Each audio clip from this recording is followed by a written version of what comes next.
co-founder of Rely Foods, is an entrepreneur, published author, trusted advisor, and keynote speaker.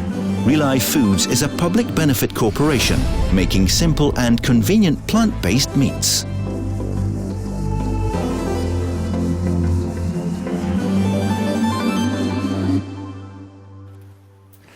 Knowledge is power. That's what they always say, and I think that our next guest can concur. Max, how are you doing?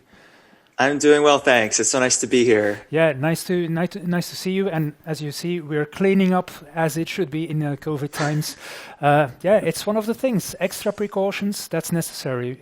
Don't you think so? Absolutely. Yeah. You wrote a report that has, well, sent shockwaves through the food galaxy, if we can put it like that. It's all about that good food is good business.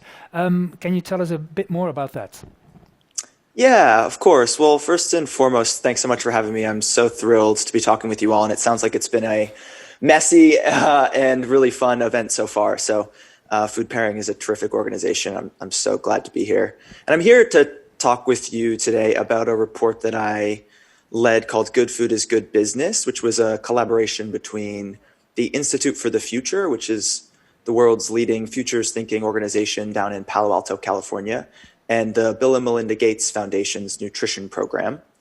And I'm happy to walk through some of the insights about the report and why it might be relevant for this audience. But I want to say two things briefly. One is I'm here speaking on my individual capacity. I've left the Institute for the Future and started a plant-based meat company. I'm actually wildly convinced that good food is good business. So I've started a good food business myself. Okay, congratulations. And the other is that this report is publicly available and it looks at possibilities on a 10-year time horizon. So these are not predictions about what the future will hold, but merely internally consistent, robustly researched ideas about what may be on the horizon for us.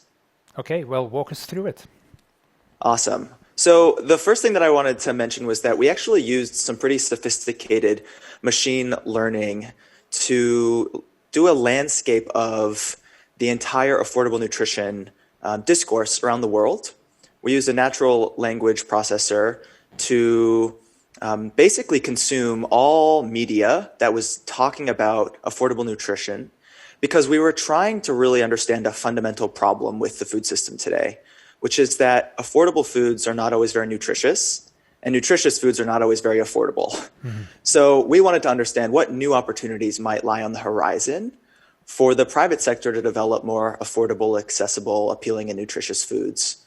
And we used this natural language processor to understand the landscape. And it turns out that we identified new opportunities on the horizon, opportunities that aren't currently being discussed globally, that might unlock some very new and real potential for developing good food to solve fundamental problems across the food system. And here are the 5 big zones, we call them, of opportunity.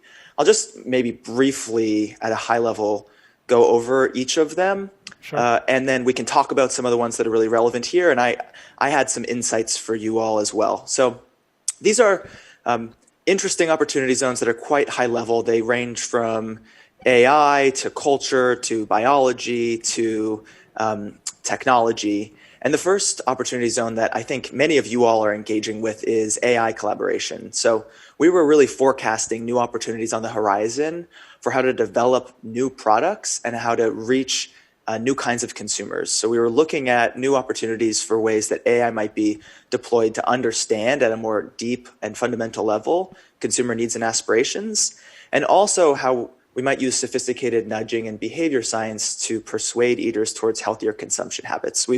I'm sure you all have talked about how to change people's diets, and I think there are a whole host of new tools for us to help nudge people and basically create Cambridge Analyticas for good food consumption, if you will. But then in a good way, right?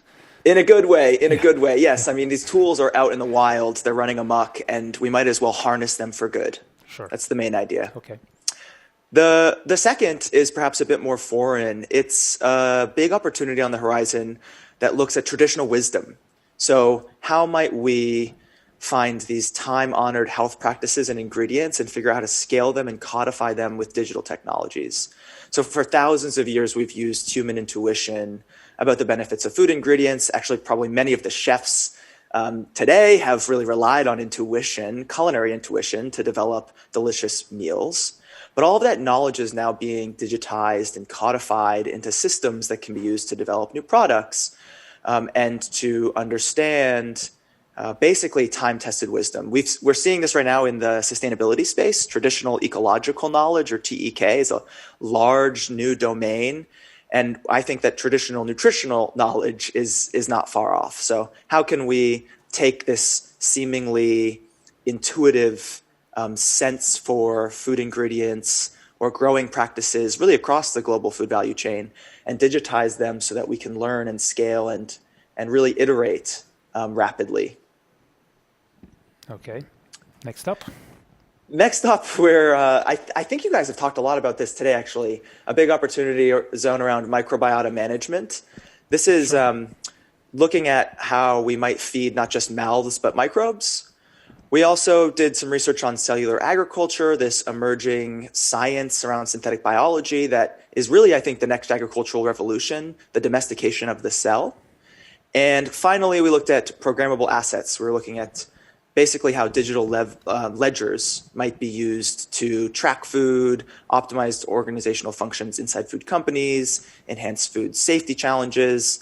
So there's a lot there, and I wanted to maybe end with some insights that are relevant for you all today.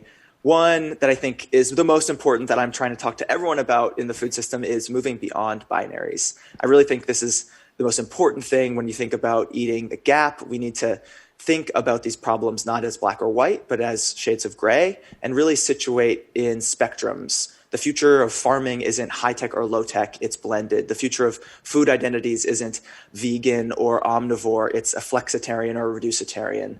The future of cooking isn't intuition or pure digital, it's the blending of computational and culinary that I think really unlocks a lot of interesting opportunities.